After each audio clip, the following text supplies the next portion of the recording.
This episode is brought to you by our great sponsors. Have you ever struggled to find the time to promote all of your amazing content on social networks? Are you tired of logging into several different places and platforms to complete all of your digital marketing needs? Don't worry anymore.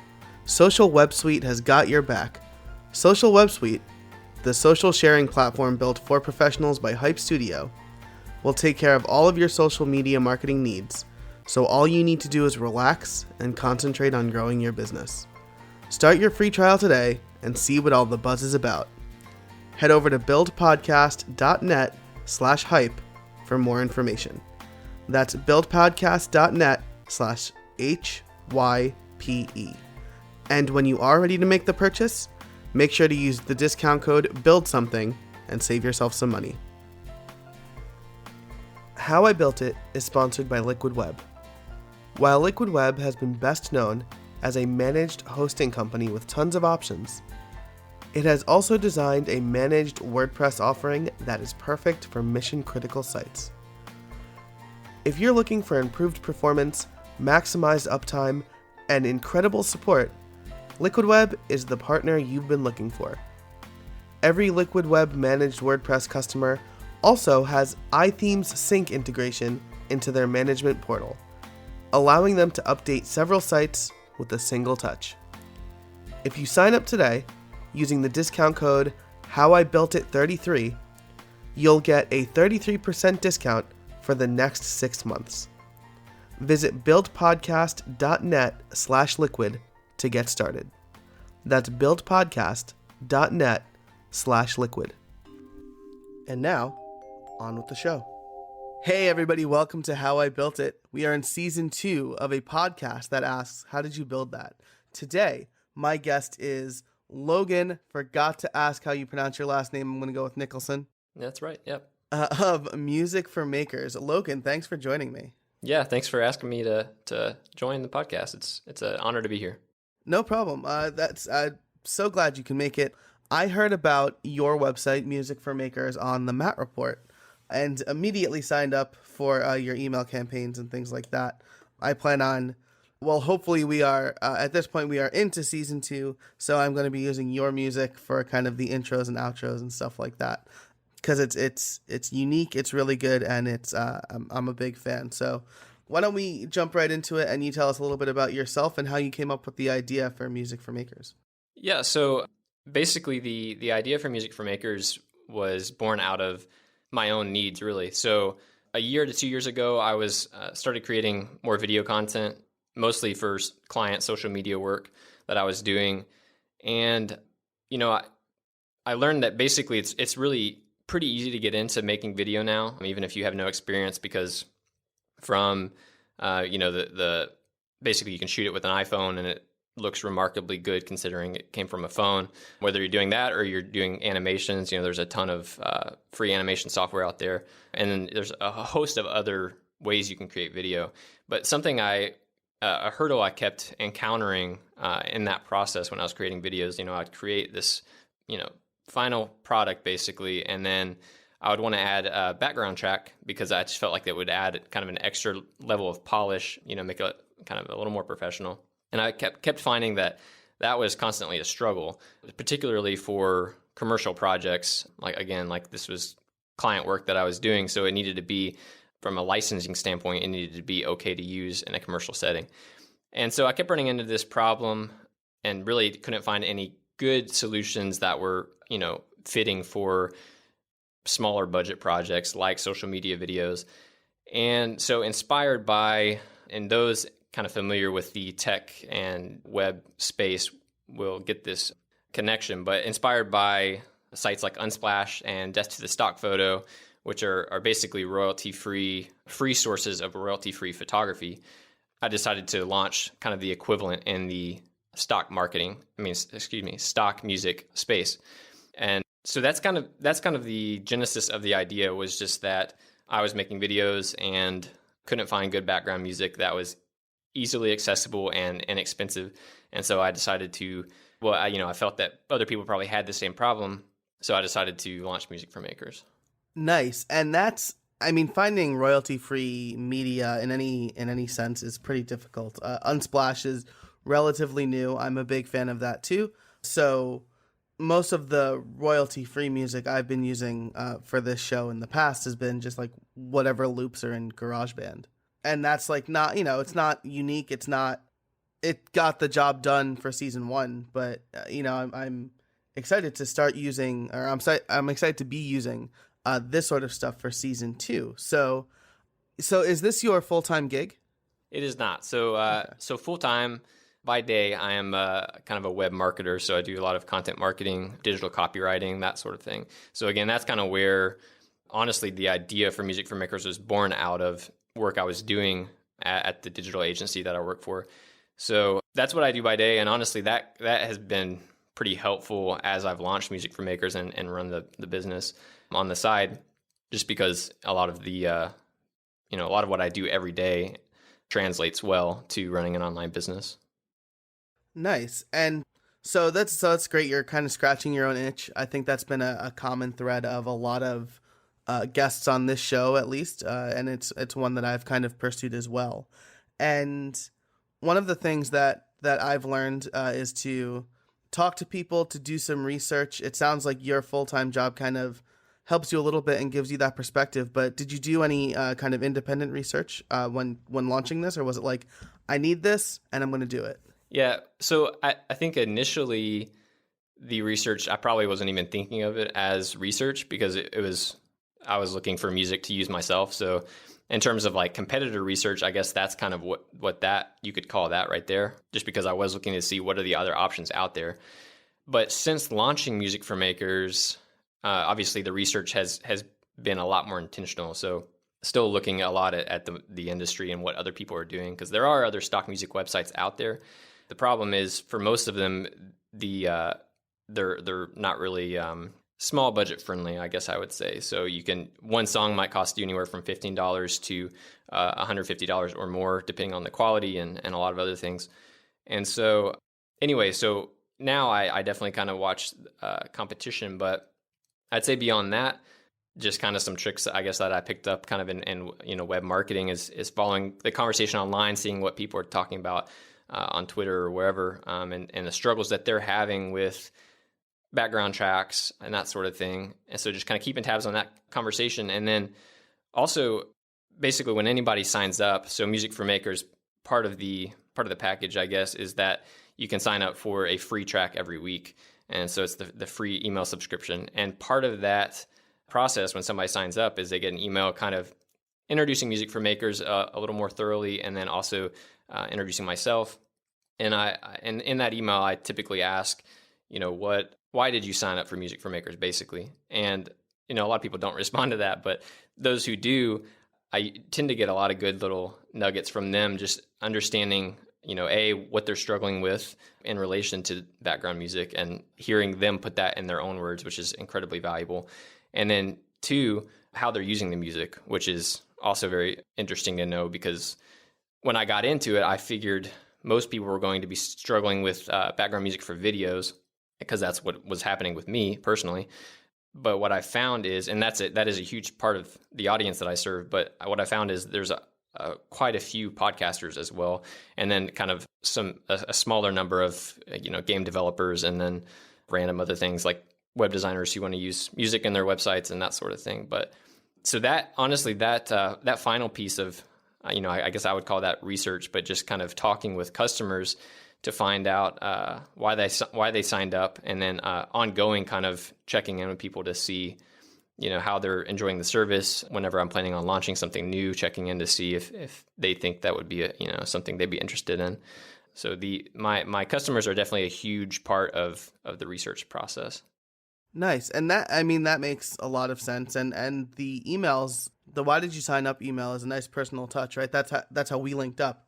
I got that. I think you asked what's your favorite color, and I responded and then got an actual response from you. So that's something that you probably won't find on those big marketplace sites either.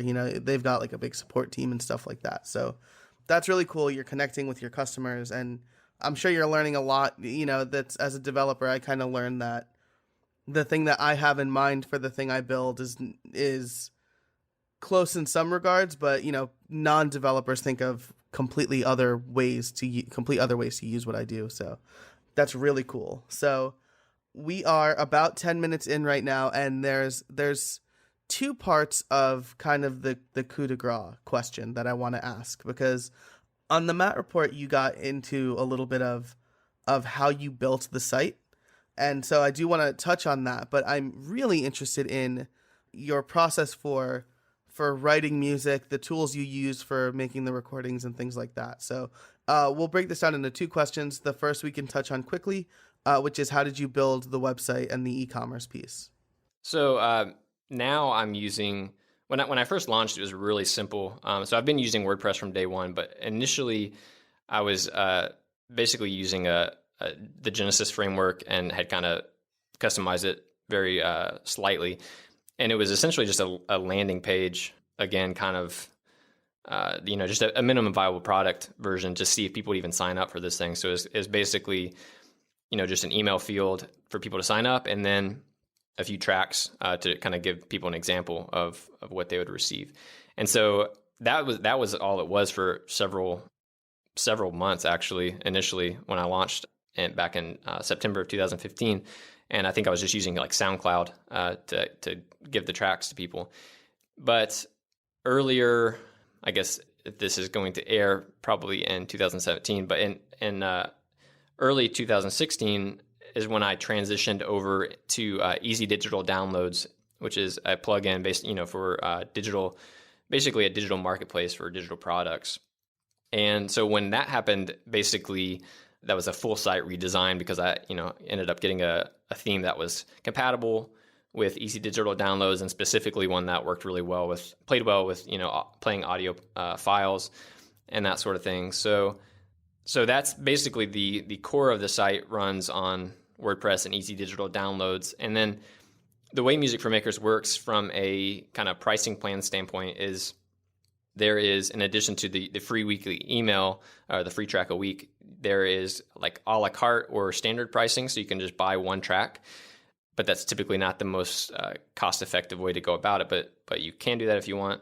Or there is Pro, which is an annual subscription, and you get unlimited access to all the tracks in the Music for Makers library.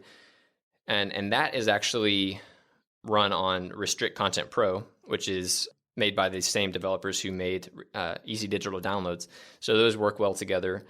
And then there's actually, as of, well, I guess it'll be November 2016, I actually just introduced a third pricing option for people who don't want to go the annual route. It's a monthly option. So you have, a certain number of download credits every month and you pay monthly.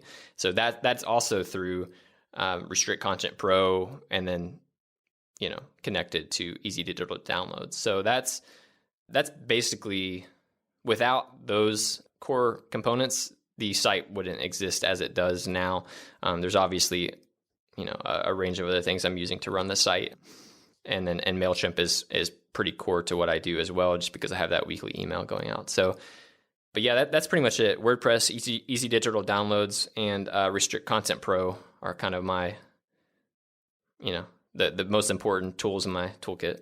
Nice. And so you haven't touched any code for this project, is that right? But not exactly. So I can handle HTML and CSS, and then anything beyond that gets a little, I can get in over my head pretty quickly, which is why tools like WordPress and Easy Digital Downloads, are great, because they make it possible for people like me to run a business by myself.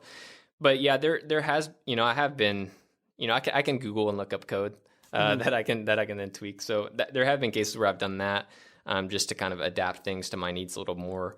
But yeah, I mean, I started with a theme and put a child theme on top of it. But a lot of the infrastructure was already there. So yeah, I would say for, in terms of what I do for Music for Makers, it's probably 10% or less is actually getting into the code.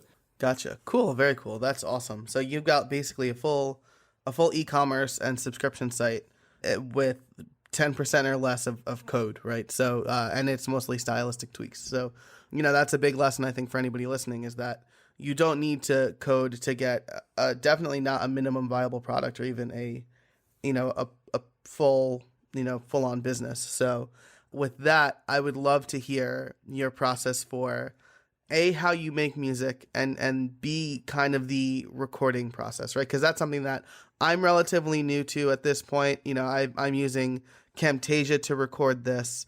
I've got a pretty decent USB microphone that I'd like to upgrade. So I'd love to hear just about that process, because that's, you're a pro at that. Yeah, so it's a pretty simple process, really, in terms of kind of the specifics of gear. There, I use Reaper, which is an open source DAW or digital audio recording workstation, and I got started. So I've been recording since I was about 15, but I got started with actual analog recording gear. But when I made the transition to digital, I was using Pro Tools, which is kind of in the audio recording space is kind of considered the program to use. I mean, that's what a lot of professional studios use. But about, I don't know, 2-3 years ago is when I started making the transition to Reaper. And that's what I use now. And it's really fantastic and really affordable if you're wanting to get in. They actually have a free license that you can use for a while and then, upgrade later if you want. But that's what I use to do what's called, multi-track recording. So basically, since it is on me, I go in and record one track and then add more layers. So you end up with this complete song, but it's just one person. So it's basically how any song today is made. But yeah, so that's all done through what's called a digital audio workstation, or a DAW. So that's what I use. And then I also have an audio interface that allows me to, plug in a guitar or a piano, or mics or whatever, to then go into the workstation and record those tracks. So, and then of course, the other ingredients would just be all the different instruments that I'm using. So that's from kind of a gear standpoint, how it works. And then the process for actually creating the songs, one thing I found pretty early into the process of running Music for Makers is, you can't really wait on inspiration to hit you, that was actually kind of a, light bulb moment, sort of, I guess, because having been making music for most of my life and then actually recording and putting out records since, pretty young, typically in that process, and that was kind of a more artistic thing. It wasn't for any really business, it was kind of a hobby I did on the side. And so for that, while I might sit down and kind of try to work out a song sometimes, typically I would just kind of wait until I felt inspired, and then I would, start putting something together. A lot of times it started with the lyrics and then the song would build around it. But since Music for Makers, since I create a new song every week, that I don't really have the luxury of waiting for that to happen, So what I've learned, again, pretty early on is that basically creativity can be forced, and, creative productivity is a thing that you can really optimize. So all that to say, basically, I've worked out a pretty standard routine that doesn't really vary too much week to week unless I'm going to be traveling or something.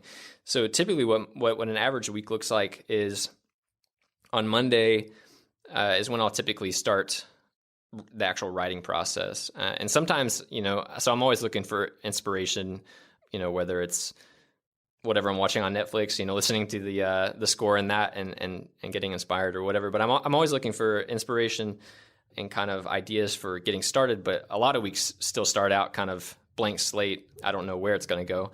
And then usually it starts with me either picking up a guitar or kind of playing around on the piano and working until I find a melody that, I feel good about. And so that's typically, Mondays are typically spent doing that, kind of just jamming around, trying to find something, and then maybe laying down that initial melody. But again, that's the more creative process, I would say, is Monday. Tuesdays is usually when I kind of start fleshing out the song. So that's when the multi-track recording aspect comes in. So if I started with a guitar melody, then I might add piano or more guitar or bass or drums or, whatever the song may call for. But that's usually, the second day is usually when I really start building out the song. Then Wednesday and Thursday are typically, I might add a few more tracks, but typically it's mostly mixing and tweaking things to get the overall the song kind of balanced out, basically. And then Friday is kind of spent mastering typically and getting the final product ready. So that's kind of a brief overview, obviously there are, some weeks go differently than others, and sometimes that process takes a lot longer than it does other times. So it varies, but that's generally how it works. Nice. And about how long does it take you for each song? That varies just depending on, song complexity and just how well the studio work is going. Yeah. So it's like anything else, sometimes you just feel like you're hitting your head against a wall over and over again, and it really is work to get it out. Other times it's like, this flash of inspiration does hit you, and then you're able to get it. There's been weeks where I finished a song on like a Tuesday after starting it on a Monday, and it's just because you kind of get into the flow and it comes easily. But then there's other weeks where I'm still working on Saturday to put the finishing touches on the song. So I would say typically anywhere from 5 to 10 hours, just depending on the complexity of the song. And that would be from, actually starting it, like writing it, and then through the recording process. Gotcha. So I've got kind of a twofold question for you. This is one that's been a personal headache of mine, and that is, I live in an apartment with fairly thin walls next to a window, so I get a lot of kind of outside noise. What do you do to kind of get rid of that? I can see the room you're in. It's not like you're in like this padded studio or anything. So, is there something special that you do to kind of get rid of all the kind of ambient noises around you when you're recording? So there's when it comes to sound treatment, there's kind of two things. One is you want to keep the sound out, which is kind of what you're talking about, especially in an apartment. I lived in an apartment for a little while I was in college, and I didn't get a lot of recording done. I'll say that much. Noisy neighbors. But so you want to keep sound out, but then the other thing is you actually want to treat the room so it sounds good. Mm-hmm. So yeah, you probably can't see behind me. There's not really much, but on the walls, I actually do have a lot of acoustic foam. And what that does is most rooms are not naturally going to sound great for a recording. So acoustic foam, what it does is it takes a lot of the thin echo that you have naturally in a room, and it treats that so that it sounds warmer and a little bit deader. So because especially in audio recording, a little natural reverb is nice, but for most of the time you want it to be pretty clean and dry so that you can then everything plays nicer together. Mm-hmm. So yeah, that's kind of the biggest thing I would say is acoustic treatment. And you can Google that, and there's a lot of DIY ways you can go about it, or you could just buy acoustic foam. But that's probably especially if you're in kind of a rental situation, the acoustic foam's about the best way to go. If you're on the other end of the spectrum, you could, of course, like build a studio that is all padded and everything, right. And which maybe I'll do one day. But right now I'm just using, just acoustic foam and, just treating the room ambience basically. Awesome. That's really interesting. That's really great information, especially if anybody wants to start recording, whether it be a podcast or video series or music or anything like that. And then the other kind of part of this process question is, what musical artists do you get inspiration from? You mentioned like Netflix, but would you say that there's like a few artists that you kind of pull from or draw from? Yeah. So typically, basically, I wouldn't say I paid a ton of attention to, soundtracks and background music before I started Music for Makers, kind of ironically. So I would say most of my inspiration or, the artists I look to are just artists that I enjoy listening to on a regular basis. So they're not really making music to go in videos or podcasts or anything like that. But honestly, the group of artists is kind of all over the place. So I'm going to pull up Spotify just to kind of see what I've been listening to lately, because it changes a lot too. And Spotify is great because you can kind of dive into. So, sometimes I'll spend, a week listening to a new video game music composer, and just kind of getting into seeing what other people who do that for a living are doing. Because again, I tend to approach it kind of the way that I've always approached making music, which in a way I think is what makes Music for Makers tracks a little different. You mentioned at the beginning that it's unique tracks kind of compared to what's out there. And I think that's because you have so many people getting into stock music, or music licensing for the sole reason of making music that people are going to put in stuff. And it tends to kind of have the same, like ukuleles and, really cheerful, that works for some things, but other things, it gets kind of stale and feels thin. So yeah, it's like, it's like how every template on Theme Forest looks exactly the same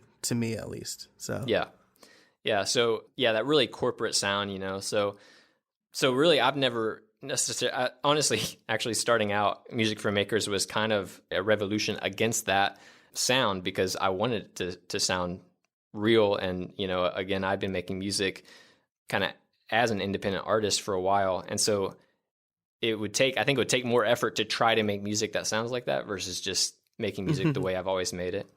So anyway, looking through Spotify, in terms of creating stuff, for Music for Makers, the Album Leaf has been a big influence, and they actually have a lot of instrumental stuff. So a lot of times I'll listen to them.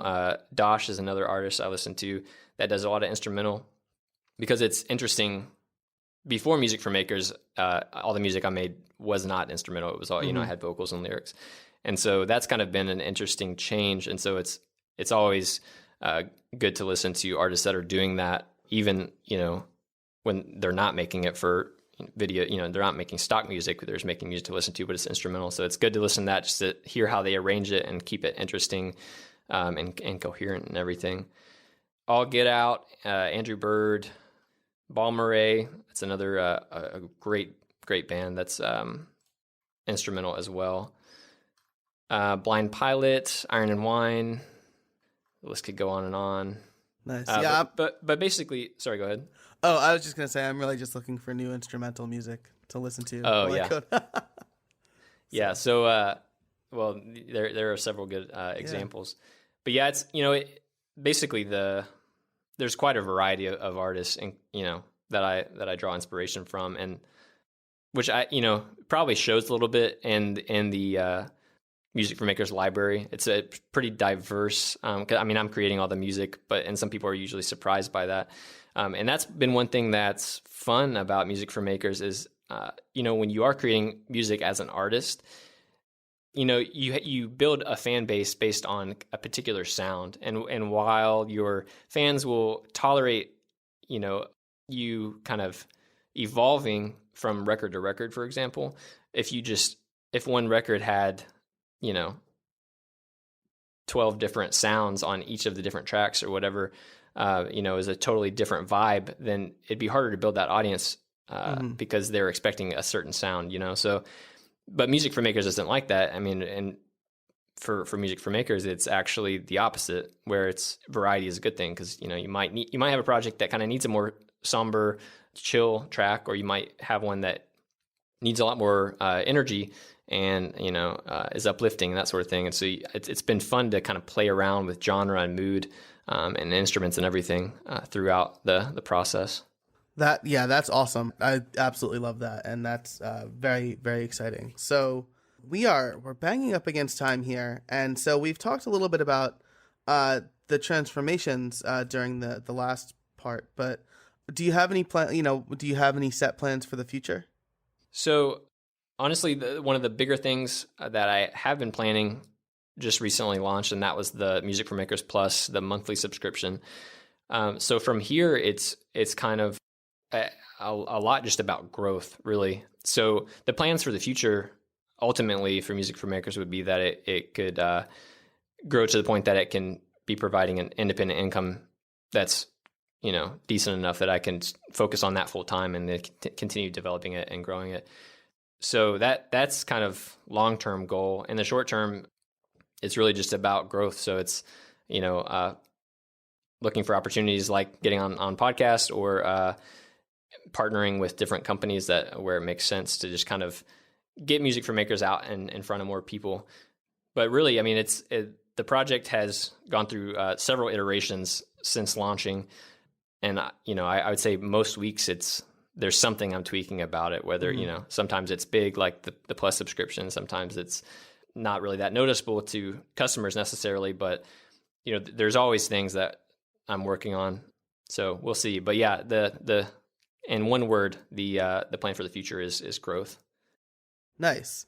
And I always like to end with this question. Do you have any trade secrets for us? Lots of coffee would probably be the go-to, especially if you're starting kind of a side project that you want to turn into a business. But no, more seriously, what I found with Music for Makers, and I kind of touched on this early on, is that, and I think it's relevant for any project, whether it's kind of a creative project or it could be anything from writing a blog post to coding a WordPress plugin or anything. But I think the secret to really getting anything done, or if you have this goal or anything you want to accomplish, is really just getting started. Procrastination is, something we all deal with, and it can kill an idea really quickly. And it's a pretty simple thing. If you don't get started, the project will never happen, of course. But that's proved to be true really on a weekly basis for me, because there's most weeks. Again, I don't really necessarily feel inspired to get started, but I pick up the guitar and play around a little bit, and then by the end of the week, there's a track. So I don't know if that really counts as a trade secret, but that's a truth that has been kind of etched in stone since starting Music for Makers. So I think it's something we all need to hear, just to have the encouragement to get started, regardless of how overwhelming or big the project feels or how out of reach. Because before starting for Music for Makers, I was, for a long time had been wanting to start something of my own on the side, and for years while doing having my full-time gig, and would start down the road of trying to build something, and then would ultimately just kind of forget about it or move on or whatever. And Music for Makers is kind of what is stuck. And I really think it is just kind of about getting started and then seeing where it goes. Nice. Yeah. That is great advice. It might sound obvious, right? Like, just do it, but it's harder than it sounds, because I have a notebook full of ideas that I've half started or haven't even started. It's just like, this would be cool, but the actually doing it and sticking through it is what makes it successful. I think another common theme has always been, we see the finished product, the successful thing, but we don't see all the work that went into it behind the scenes. So yeah, definitely. Yeah. Awesome. Well, Logan, thank you so much for joining me. Everybody definitely go out there and check out musicformakers.com. It's a great site. Cool. Hey, everybody. I want to tell you about a new book I wrote with my good friend Matt Medeiros of The Matt Report, called The Podcast Starter Kit. It's a QA-style book that tells you exactly what you need to get up and running with your own podcast. I've had lots of fun over the last several months with how I built it, and I want to share what I've learned with anybody looking to start their own podcast. In the book, Matt and I try our hand at answering 23 questions that you need to ask yourself before you get up and running. We also include several resources, our favorite equipment, and a checklist at the end. Head over to thepodcastbook.com to check it out. It's only $24, and it'll save you hours of time researching the right tools, where to upload your podcast, how to run a good interview, and a lot more. That's thepodcastbook.com. Thanks so much for listening, and thanks to our great guest and fantastic sponsors. If you liked the show, please rate it and subscribe on iTunes, in Google Play, or whatever your podcast app of choice is. If you have any questions, be sure to reach out at howibuilt.it. And finally, until next week, get out there and build something.